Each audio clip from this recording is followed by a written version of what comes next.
ಮದುವೆ ಆಗಿ 11 ವರ್ಷ ಆಗಿದೆ. ಓಕೆ, ನಾವೆಲ್ಲ ಅಂದ್ಕೊಂಡಿದ್ವಿ ಚೆನ್ನಾಗಿದ್ದಾರೆ ಅಂತ. ನಾನು ದಪ್ಪ ಇರೋದಕ್ಕೇನೆ ಅವರು ಬೇರೆಯವ್ರ ರಿಲೇಷನ್ಶಿಪ್ ಇಟ್ಕೊಂಡಿದ್ದಾರೆ ಅನ್ನೋದು ಇವಳಿಗೆ ಟ್ರಾಮಾ ಕೂತಿದೆ. ಮನೆ ಬಿಟ್ಟು ಆಚೆ ಬಂದುಬಿಟ್ರೆ ಮೇ ಬಿ ಇವ್ರನ್ನ ಬಿಟ್ಬಿಡ್ತಾರೆ. ಸೊ ನಾನು ಮನೆ ಬಿಟ್ಟು ಹೊರಗಡೆ ಬರಲ್ಲ. ಟ್ರಾಮಾ ಏನು ಮಾಡುತ್ತೆ ಗೊತ್ತಾ? ಟ್ರಾಮಾ ಬ್ಲೂ ಪ್ರಿಂಟನ್ನ ಆ್ಯಡ್ ಮಾಡುತ್ತೆ, ಸ್ಟೋರಿನ ಆ್ಯಡ್ ಮಾಡುತ್ತೆ. ಆ ಸ್ಟೋರಿ ಸಬ್ಕಾನ್ಷಿಯಸ್ಸು ಸ್ಟೋರ್ ಮಾಡ್ಕೊಳ್ಳುತ್ತೆ. ಸೊ ನಮ್ಮ ಲೈಫಲ್ಲಿ ಆ ಸಿಚುಯೇಷನಲ್ಲಿ ಆ ಸ್ಟೋರಿನ ನಾವು ಡಿಸ್ಪ್ಲೇಗೆ ಹಾಕ್ತಾ ಇರ್ತೀವಿ. ಯಾವುದೇ ಹೆಣ್ಮಗಳಾಗಲಿ ಅವಳಿಗೆಲ್ಲ ಥರದ ಸ್ವಾತಂತ್ರ್ಯ ಇದೆ. ಈಗ ಹುಡುಗನ್ಗೆ ಯಾಕೆ ಮಾತು ಹೇಳಲ್ಲ?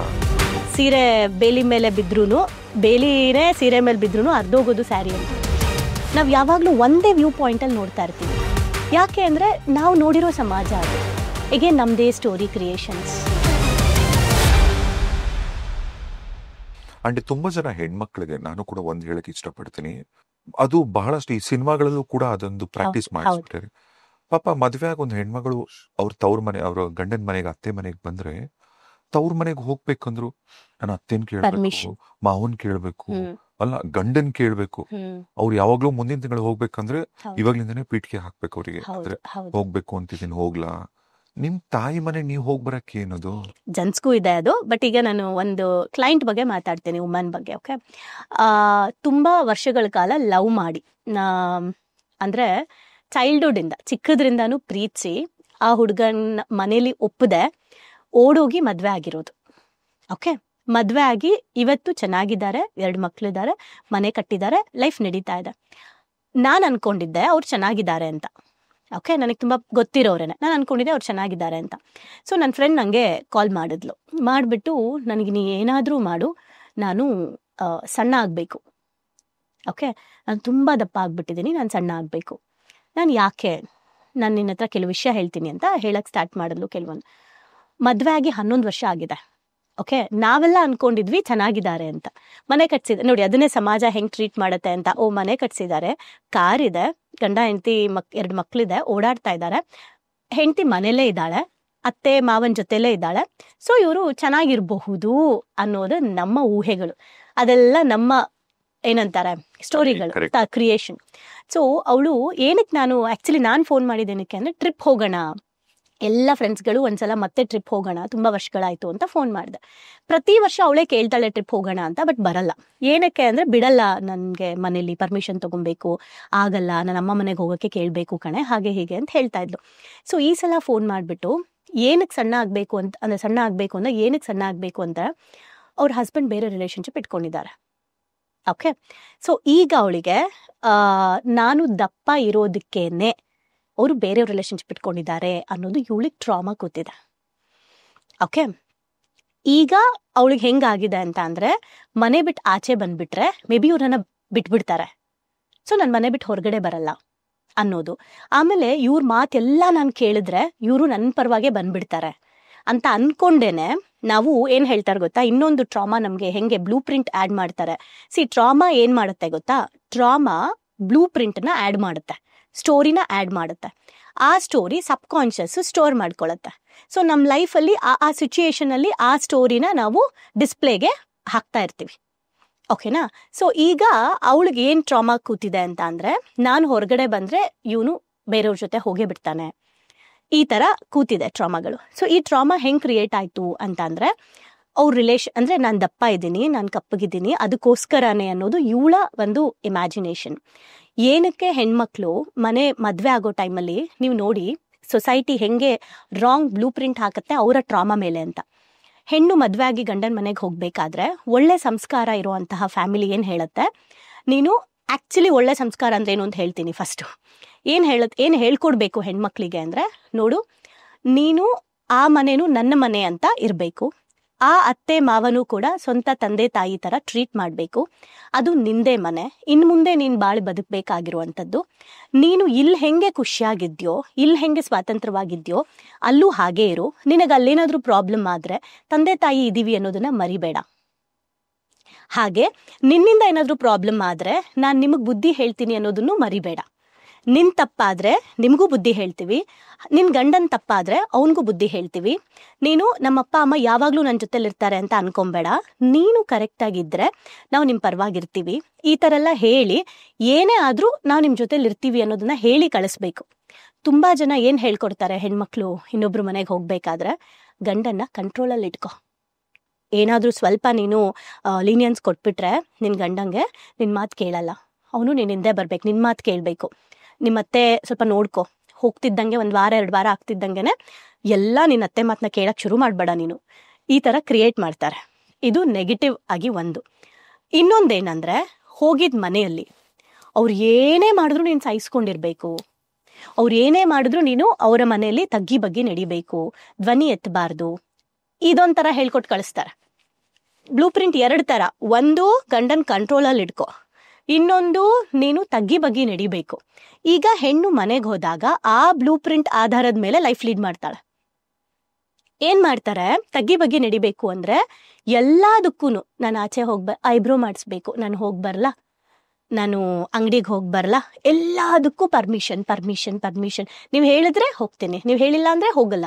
ಹಿಂಗ್ ಹೇಳಿ ಹೇಳಿ ಹೇಳಿ ಯಾವಾಗೆಲ್ಲ ಗಂಡ ಬೇಡ ಬೇಡ ಬೇಡ ಅನ್ನಕ್ ಸ್ಟಾರ್ಟ್ ಆಗುತ್ತೆ, ಈ ಹುಡುಗಿಗೆ ಟ್ರಾಮಾ ಜಾಸ್ತಿ ಆಗಕ್ ಶುರುವಾಗುತ್ತೆ. ನಾನು ಕೇಳು ಇವ್ರು ಕಳಿಸ್ತಾ ಇಲ್ಲ, ಯಾರಾದ್ರೂ ಫೋನ್ ಮಾಡಿದ್ರೆ ನನ್ ಗಂಡ ಕಳ್ಸಲ್ಲ, ನಮ್ಮತ್ತೆ ಕಳ್ಸಲ್ಲ ಅನ್ನೋಕ್ ಶುರು ಮಾಡ್ತಾರೆ. ಇದು ಎಲ್ಲಿಂದ ಬಂತು ಟ್ರಾಮಾ? ಬ್ಲೂ ಪ್ರಿಂಟ್ ಇಂದ. ಬ್ಲೂ ಪ್ರಿಂಟ್ ಯಾರು ಹಾಕಿ ಕಳ್ಸಿದ್ದು? ತಂದೆ ತಾಯಿ ಅವ್ರ ಸೊಸೈಟಿ ಅಲ್ವಾ? ಇನ್ನೊಂದು ಟ್ರಾಮಾ ಏನು? ಗಂಡನ್ ಕಂಟ್ರೋಲಲ್ಲಿ ಇಟ್ಕೊ. ಆ ಟ್ರಾಮಾ ಹೆಂಗೆ? ಗಂಡ್ ಮಕ್ಕಳನ್ನ ಕಂಟ್ರೋಲಲ್ಲಿ ಇಟ್ಕೊಳಕ್ಕೆ ನಾನು ಹಿಂಗೆ ಇರೋದು, ನಾನು ಇಲ್ಲಿಗೆ ಹೋಗ್ಬೇಕು, ನಾನು ಇಲ್ಲಿ ಮಾಡ್ಬೇಕು ಅಂತ. ನಾನು ಹೇಳೋದೇನಂದ್ರೆ, ಒಂದ್ ಸಂಸಾರ ಸರಿಯಾಗಿರ್ಬೇಕು ಅಂದ್ರೆ ಇನ್ಫಾರ್ಮೇಶನ್, ಪರ್ಮಿಷನ್ ಯಾವ ಟೈಮಲ್ಲಿ ಕೇಳಬೇಕು, ಯಾವ ಟೈಮಲ್ಲಿ ಹೇಳಬೇಕು ಅನ್ನೋ ನಾಲೆಜ್ ಇರಬೇಕು. ನಾನು ಪರ್ಮಿಷನ್ ಕೇಳಬೇಕಾಗಿರೋದು ಗ್ರೋತ್ಗೆ. ನಾನೇನೋ ಒಳ್ಳೆ ಕೆಲಸ ಮಾಡ್ತಾ ಇದ್ದೀನಿ, ಅಪ್ಪ ಅಮ್ಮ ಮನೆಗೆ ಹೋಗಿ ಬರ್ತೀನಿ, ನಾನು ಒಂದು ಸ್ವಲ್ಪ ನನಗೆ ಬ್ರೇಕ್ ಬೇಕು ಅನ್ನಿಸ್ತಾ ಇದೆ, 1 ವೀಕ್ ನಾನು ಹೋಗಿ ಬರ್ತೀನಿ ರೀ ಅಂತ ಕೇಳ್ಕೊಂಡು ಹೋಗ್ಬೇಕು. ಕೇಳ್ಕೊಂಡು ಹೋಗ್ಬೇಕು ಇನ್ ದ ಸೆನ್ಸ್ ನಾನು ಹೋಗಿ ಬರ್ತೀನಿ ಅಂತ ಹೇಳ್ಬಿಟ್ಟು ಹೋಗ್ಬೇಕು, ಆಯ್ತಾ? ಅದೇ ಫಾರ್ ಎಕ್ಸಾಂಪಲ್, ಏನೋ ಗೊತ್ತಿಲ್ಲದೆ ಏನೋ ಸಾಲ ಮಾಡಬೇಕು, ಏನೋ ಬೇಕು, ಯಾರ ಹತ್ರನೋ ನಾನು ಸಾಲ ಇಸ್ಕೊಬೇಕು ಅಂದಾಗ ಏನು ಗೊತ್ತಿಲ್ಲದೆ ಮಾಡೋದಲ್ಲ, ನಾನು ತಗೊಳ್ತಾ ಇದ್ದೀನಿ ಸಾಲನ ಅಂತ ಹೋಗಿ ತಗೊಳ್ಳೋದಲ್ಲ. ಪ್ರಾಬ್ಲಮ್ ಆದ್ರೆ ಇಡೀ ಫ್ಯಾಮಿಲಿ ಸಫರ್ ಆಗುತ್ತೆ. ಆ ಥರದ್ರಲ್ಲಿ ಪರ್ಮಿಷನ್ ತಗೊಬೇಕು. ಅರ್ಥ ಆಗ್ತದಲ್ಲ? ಅಂದ್ರೆ ನಾನು ದುಡ್ಡು ಇಸ್ಕೊಳ್ಳೋಣ ಅಂತ ಇದ್ದೀನಿ ಒಬ್ರ ಹತ್ರ, ನೀವು ಓಕೆ ಅಂದ್ರೆ ನಾನು ಇಸ್ಕೊಳ್ತೀನಿ, ಇಬ್ರು ಸೇರಿ ನಾವು ತಗೊಳ್ಳೋಣವಾ, ಇದು ನಮ್ಮ ಬಿಸ್ನೆಸ್ಗೆ ಅಥವಾ ಏನಕ್ಕೋ ಬೇಕಾಗತ್ತೆ, ಎಜುಕೇಶನ್ಗೆ, ಏನಕ್ಕೋ. ಅಂಥದ್ರಲ್ಲಿ ಗಂಡ ಫ್ಯಾಮಿಲಿ ಪರ್ಮಿಷನ್ ಬೇಕು, ಬಿಕಾಸ್ ಇಬ್ಬರದು ಡಿಸಿಷನ್ ಇರುತ್ತೆ. ಪರ್ಮಿಷನ್ ಅದು. ಇನ್ಫಾರ್ಮೇಶನ್ ಅಂದ್ರೆ ನಂಗೆ ಸ್ವಲ್ಪ ಬ್ರೇಕ್ ಬೇಕು, ನಾನು ಒಂದು 2 ಡೇಸ್ ಹೊರಗಡೆ ಹೋಗಿ ಬರ್ತೀನಿ, ಅಮ್ಮ ಮನೆಗೆ ಹೋಗಿ ಬರ್ತೀನಿ, ಅಕ್ಕ ಮನೆಗೆ ಹೋಗಿ ಬರ್ತೀನಿ. ನಾನು ಯಾಕೆ ಇಷ್ಟು ಕ್ಲಿಯರ್ ಆಗಿ ಹೇಳ್ತಾ ಇದ್ದೀನಿ ಅಂದ್ರೆ, 2 ಆಂಗಲ್ ಅಲ್ಲಿ ಇರೋರು ಇರ್ತಾರೆ ಜನ. ಸೊ ಈ ನಾಲೆಜ್ ಇರಬೇಕು. ಪರ್ಮಿಷನ್ ಯಾವಾಗ, ಇನ್ಫಾರ್ಮೇಶನ್ ಯಾವಾಗ. ಇದು ನನಗೆ ಸಿಕ್ಕಿದ್ಮೇಲೆ ಸೀರಿಯಸ್ ಆಗಿ ಹೇಳ್ತೀನಿ, ಎಷ್ಟು ಟ್ರಾಮಾ ಇಂದ ಹೊರಗೆ ಬಂದೆ ಅಂದ್ರೆ, ಸುಮಾರು ವಿಚಾರ, ಲೈಕ್ ನನ್ನ ಫ್ರೆಂಡ್ಸ್ ಜೊತೆ ಎಲ್ಲೂ ಹೋಗ್ತಾ ಇರಲಿಲ್ಲ, ನನ್ನ ಹಸ್ಬೆಂಡ್ ಬಂದ್ರೆ ಮಾತ್ರನೇ ನಾನು ಎಲ್ಲ ಕಡೆ ಹೋಗ್ತಾ ಇದ್ದಿದ್ದು, ಇದೆಲ್ಲ ಇತ್ತು. ಈವನ್ ಅವ್ರ ಫ್ಯಾಮಿಲಿಗಾಗಿರ್ಬೋದು, ನನ್ನ ಫ್ಯಾಮಿಲಿ ಆಗಿರ್ಬೋದು, ನನ್ನ ಹಸ್ಬೆಂಡ್ ಬೇಕು ನನಗೆ, ಅವ್ರ ಜೊತೆಲೇ ಹೋಗ್ಬೇಕು ಅಂತ. ಈ 2 ಅರ್ಥ ಆದ್ಮೇಲೆ ನನಗೆ, ನಾನು ಆಗ್ಲೇ ಹೇಳ್ದಂಗೆ ಸಂಸ್ಥೆ ಶುರು ಮಾಡ್ತಾ ಇದ್ದೀನಿ ನಾನು. ಓಕೆ, ಸ್ಟಾರ್ಟ್ ಮಾಡಿದೆ. ಬಟ್ ನಾನು ನನಗೊಂದು ಸ್ವಲ್ಪ ಬ್ರೇಕ್ ಬೇಕು, ನನ್ನ ಫ್ರೆಂಡ್ಸ್ ಜೊತೆ ಟ್ರಿಪ್ಪಿಗೆ ಹೋಗ್ತಾ ಇದ್ದೀನಿ, ಹೋಗಿ ಬರ್ತೀನಿ, ಇದು ಬ್ರೇಕ್. ಅದೇ ನನ್ನ ಮಗುಗೆ, ಇವನ್ಗೆ ಈ ಸ್ಕೂಲಿಗೆ ಹಾಕೋಣ ಅಂತ ಇದ್ದೀನಿ, ಏನ್ ಮಾಡೋಣ, ಹಾಕಣ್ವಾ, ಇದು ಪರ್ಮಿಷನ್. ಅರ್ಥ ಆಗ್ತದೆ ಅಲ್ವಾ? ಸೆಲ್ಫ್ ಗ್ರೋತ್ಗೆ ಸಂಬಂಧಪಟ್ಟಿದ್ದು, ಸೆಲ್ಫ್ ಲವ್ಗೆ ಸಂಬಂಧಪಟ್ಟಿದ್ದಕ್ಕೆ ಇನ್ಫಾರ್ಮೇಶನ್ ಅಷ್ಟೇ ಕೊಡಬೇಕು. ಫ್ಯಾಮಿಲಿಗೆ ಸಂಬಂಧಪಟ್ಟಿರೋದಕ್ಕೆ ಪರ್ಮಿಷನ್ ಕೇಳಬೇಕು. ಈ ನಾಲೆಜ್ ನಮಗಿರ್ಬೇಕು. ನಾವು ಇನ್ಫಾರ್ಮೇಶನ್ ಕೊಡೋ ಕಡೆ ಪರ್ಮಿಷನ್ ಕೇಳ್ತೀವಿ, ಪರ್ಮಿಷನ್ ಕೇಳೋ ಕಡೆ ಇನ್ಫಾರ್ಮೇಶನ್ ಕೊಡ್ತೀವಿ, ಜಗಳಗಳು ಸ್ಟಾರ್ಟ್ ಆಗುತ್ತೆ. ಅಂಡ್ ಇನ್ನೊಂದು ಏನ್ ಗೊತ್ತಾ, ಹೆಣ್ಮಕ್ಳ ವಿಚಾರದಲ್ಲಿ ನಮ್ ಕಡೆನೂ ಅದೊಂದು ಮಾತಿದೆ, ಎಲ್ಲ ಕಡೆ ಅದೊಂದು ಪದ ಬಳಸ್ತಾರೆ, ಅದ ಗಾತಿನ ಏನಂತಾರೆ, ಅದು ಹೆಣ್ಣು ತಿರುಗ್ ಕೆಟ್ಲು, ಗಂಡು ಕೂತ್ ಕೆಟ್ಟ ಅಂತ. ಗಂಡು ಕೂತ್ ಕೆಟ್ಟಿರ್ಬೋದು, ಕೆಲ್ಸನೇ ಮಾಡದೆ ಕೆಟ್ಟಿರ್ಬೋದು, ಹೆಣ್ಣು ತಿರುಗಿದ ಮಾತ್ರಕ್ಕೆ ಕೆಟ್ಟೋದ್ಲು ಅಂತಲ್ಲ.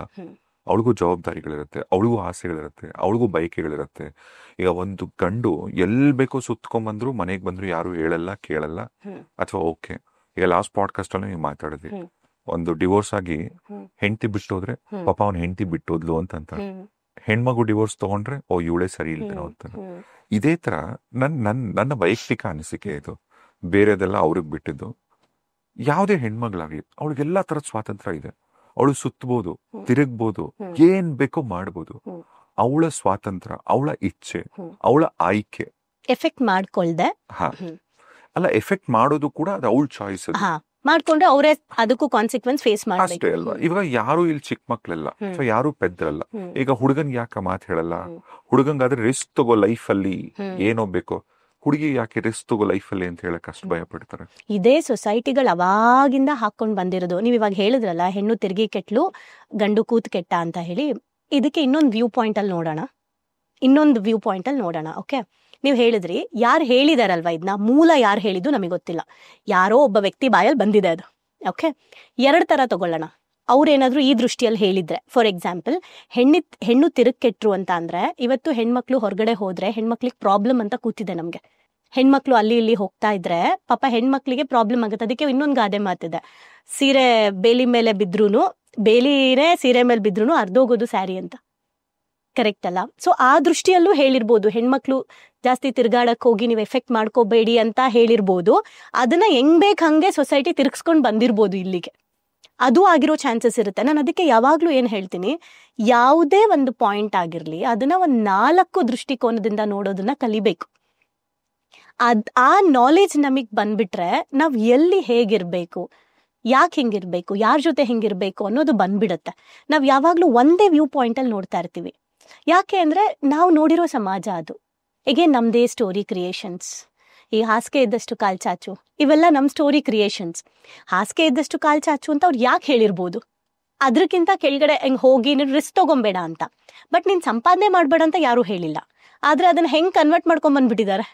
ಹಾಸಿಗೆ ಇದ್ದಷ್ಟು ಕಾಲ್ ಚಾಚು ಅಂದ್ರೆ ನೀನು ಆಸೆ ಪಡ್ಬೇಡ, ಎಷ್ಟಿದೆ ಅಷ್ಟರಲ್ಲೇರು. ಈ ತರ ಒಂದು ಪದ ಅಥವಾ ಒಂದು ಸೆಂಟೆನ್ಸ್ನ ನಮ್ಮ ಸ್ಟೋರಿಗೆ ತಕ್ಕಂತೆ ನಾವು ಹಾಕೊಂಡು ಹೋಗಿದ್ದೀವಿ. ಅದಕ್ಕೆ ಯಾವುದೇ ವಿಚಾರಗಳು ನೋಡಿದಾಗ ಫುಲ್ ಹಿಸ್ಟ್ರಿ ನೋಡಿ, ಡೀಪಾಗಿ ಚೆಕ್ ಮಾಡಿ, ಬೇರೆ ಬೇರೆ ಆಂಗಲ್ ಇಂದ ನೋಡಿದ್ರೆ ಯಾರನ್ನ ನೋಡಿದ್ರು ಬೇಜಾರಾಗಲ್ಲ, ಯಾರ ಮೇಲೂ ಕೋಪ ಬರಲ್ಲ ಅಂತ ನಾನು ಅದಕ್ಕೆ ಹೇಳಿದ್ದು. ಈ ಟ್ರಾಮಾಗಳಿಂದ, ನೀವು ಟ್ರಾಮಾಯಿಂದ ಹೊರಗೆ ಬಂದ್ರೆ, ನಾನು ಸೀರಿಯಸ್ಲಿ ಹೇಳ್ತೀನಿ, ಇಡೀ ವರ್ಲ್ಡ್ ಬ್ಯೂಟಿಫುಲ್ ಆಗಿ ಕಾಣುತ್ತೆ. ಯಾರು ಕೆಟ್ಟವ್ರಂತ ಅನ್ಸಲ್ಲ. ನಾನು ಇನ್ನೂ ಒಂದು ನೋಟಿಸ್ ಮಾಡಿದೆ, ಈಗಿನ ಜನರೇಷನ್ ಅಥವಾ ಈಗ ಹುಟ್ಟತಕ್ಕಂಥ ಮಕ್ಕಳಿಗಾಗಲಿ ಅಥವಾ ಒಂದು 15-20 ವರ್ಷದ ಮಕ್ಕಳಿಗೆಲ್ಲ ತಂದೆ ತಾಯಿಗಳ ಆಕ್ಚುಲಿ ಇವಾಗೆಲ್ಲ ತಂದೆ ತಾಯಿಗಳು ಯೋಚನೆ ಮಾಡೋ ರೀತಿನೇ ಬೇರೆ. ಈಗ ಹೆಣ್ಣು ಗಂಡು ಭೇದ ಭಾವ ಕಮ್ಮಿ ಆಗಿದೆ. ಹೆಣ್ಮಕ್ಳನ್ನ ಗಂಡ್ ಮಕ್ಳು ಸಮ ಬೆಳೆಸ್ತಾರೆ. ಅಂಡ್ ಅವ್ರಿಗೆ ಏನ್ ಬೇಕೋ ಮಾಡಕ್ ಬಿಡ್ತಾರೆ. ಈಗ ಹೆಣ್ಮಕ್ಳು ಸೋಲೋ ಟ್ರಾವೆಲ್ ಮಾಡ್ತಾರೆ, ಇನ್ಸ್ಟಾಗ್ರಾಮ್ ಅಲ್ಲಿ ನೋಡ್ತಿರ್ತಾರೆ, ಒಳ್ಳೇದೇ, ಅದು ತಪ್ಪೇನೂ ಇಲ್ಲ. ಬಟ್ ಹೋಗೋ ಕಡೆ ಸೇಫ್ ಆಗಿ ನೋಡ್ಕೊಬೇಕು, ಅದೆಲ್ಲ ಓಕೆ. ಬಟ್ ಈಗ ಪಾಪ 90s ಕಿಡ್ಸ್ ಎಲ್ಲ ಯಾರು ಇರ್ತಿಲ್ಲ, ಈಗ 90s ಆಗ್ಬೋದು, ಅಥವಾ ಈಗ 80s ಆಗಿರ್ಬೋದು, ಅಥವಾ ಇನ್ನು 70s ಆಗಿರ್ಬೋದು. ಈ 60s 50s ಎಲ್ಲ ಪಾಪ ವರ್ಸ್ಟ್. ಅವ್ರಿಗೆ ಮನೆಯಿಂದ ಹೊರಗೆ ಬಂದು ಒಂದು ಹುಡುಗನ ನೋಡಂಗ್ ಇರ್ತಿಲ್ಲ. ಹಂಗೆ ಟ್ರೀಟ್ ಮಾಡ್ತಾರೆ ಮನೇಲಿ. ಮೊಮ್ಮಕ್ಕಳನ್ನು ಹಂಗೆ ಟ್ರೀಟ್ ಮಾಡ್ತಾರೆ, ಮಕ್ಕಳನ್ನು ಹಂಗೆ ಟ್ರೀಟ್ ಮಾಡ್ತಿರ್ತಾರೆ. ಅವರು ಇದು ಮಾಡಿದ್ರೆ ದೊಡ್ಡ ಅಪರಾಧ ಅನ್ನೋ ಹಂಗೆ. ಇದನ್ನ ಇನ್ನೊಂದು ಜನರೇಷನಲ್ ಟ್ರಾಮಾದಲ್ಲಿ ಬರುತ್ತೆ. ಇದು ಜನರೇಷನಲ್ ಟ್ರಾಮಾ. ಆಗ್ಲೇ ನಾನು ಅಕ್ಯೂಟ್ ಟ್ರಾಮಾ ಅನ್ನಲ್ಲ, ಕ್ರಾನಿಕ್ ಟ್ರಾಮಾ ಅನ್ನಲ್ಲ, ಜನರೇಷನಲ್ ಟ್ರಾಮಾ ಅಂತ ಇದೆ. ಜನರೇಷನಲ್ ಟ್ರಾಮಾ ಅಂದ್ರೆ ನಮ್ಮ ಅಜ್ಜಿ, ಅಜ್ಜ, ಅವರಜ್ಜ ಎಲ್ಲ ಸೇರಿ ಹಾಕಿ ಕಳಿಸ್ಬಿಟ್ಟಿದ್ದಾರೆ. ಕ್ಯಾಸ್ಟಿಸಮ್ ಆಗ್ಬೋದು, ಆಮೇಲೆ ಏನು ಈ ಜಾತಿ ಅಷ್ಟೇ ನಮ್ದು ಅಲ್ಲ, ಅದು ಜಾತಿದು ಒಳ್ಳೆ ಟೈಮಿಗೆ ಜ್ಞಾಪಿಸೋದ್ರಿ. ಅದು ಎಂತ ಅನಿಷ್ಟ ಪದ್ಧತಿ ಅಂದ್ರೆ ಇವತ್ತಿಗೂ ನಮ್ಮ ಸಮಾಜದಲ್ಲಿ ಇರ್ತಕ್ಕಂಥದ್ದು. ಮನುಷ್ಯ ಇಲ್ಲಿಂದ ಚಂದ್ರಲೋಕಕ್ಕೆ ಹೋಗಿ ಬಂದ್ರೂ ಕೂಡ ಎಷ್ಟೋ ಹಳ್ಳಿಗಳಲ್ಲಿ ಈಗಲೂ ಮನೆ ಒಳಗೆ ಬಿಟ್ಕೊಳ್ಳಲ್ಲ. ನಾಚಿಕೆಗಳಾಗ್ಬೇಕು ಅವ್ರಿಗೆಲ್ಲ. ಈ ಕಟ್ಟಪಾಡುಗಳು ಇದೆಲ್ಲ ಏನಕ್ಕೆ ಅಂತ. ಒಬ್ಬ ಮನುಷ್ಯ ಸತ್ತಾಗ ಒಂದು ಹಾಸ್ಪಿಟಲ್ ಬ್ಲಡ್ ಕೊಡ್ಬೇಕು ಅಂದ್ರೆ ಇನ್ನೊಬ್ಬ ಅಲ್ಲಿ ನೋಡಲ್ಲ, ಯಾವ್ದೋ ಜಾತಿಯವ್ರದ್ದು ಬ್ಲಡ್ ಹಾಕಲ್ಲ ನಾವು, ಹಂಗೆಲ್ಲ ಅದೆಲ್ಲ ಏನಿಲ್ಲ. ನಿಮಗೆ ಅಂತ ಟೈಮಲ್ಲಿ ಮಡಿ ಜಾತಿ ಬರಲ್ಲ. ಈಗ ದುಡ್ಡು ಹಣ ಎಕ್ಸ್ಚೇಂಜ್ ಆಗತ್ತೆ, ಅಂತ ವಿಚಾರದಲ್ಲಿ ಏನೂ ಬರಲ್ಲ ನಿಮಗೆ. ನಿಮ್ಮ ಒಂದು ಕೆಟ್ಟತನಕ್ಕೋಸ್ಕರ ಜಾತಿ ಅನ್ನೋದು ಮಧ್ಯ ತಂದು ಪಾಪ ಎಷ್ಟು ಜನ ಪ್ರೇಮಿಗಳು ಜೀವ ಕಳ್ಕೊಂಡಿದ್ದಾರೆ ಜಾತಿ. ಇದೇನ್ ಗೊತ್ತಾ, ಪ್ರೇಮಿಗಳಲ್ಲ, ಇನ್ನೊಂದು ಹೇಳ್ತೀನಿ, ಈ ಜಾತಿ ಅನ್ನೋದು ಜನರೇಷನಲ್ ಟ್ರಾಮಾ ಇಂದ ಬಂದು ಈ ಕೆಳ ಜಾತಿ ಮೇಲ್ ಜಾತಿ ಅಂತ ಏನ್ ಮಾಡಿದ್ದಾರೆ, ಸೊಸೈಟಿ ಮಾಡಿದೆ. ಈ ಲೋವರ್ ಕ್ಯಾಸ್ಟ್ ನಮ್ದು ಅಂತ ಅವ್ರು ಯಾರು ಅನ್ಕೊಂಡಿರ್ತಾರೆ, ಅವರು ಆ ಕ್ಯಾಸ್ಟ್ ನ ಹೇಟ್ ಮಾಡಕ್ ಸ್ಟಾರ್ಟ್ ಮಾಡಿರ್ತಾರೆ.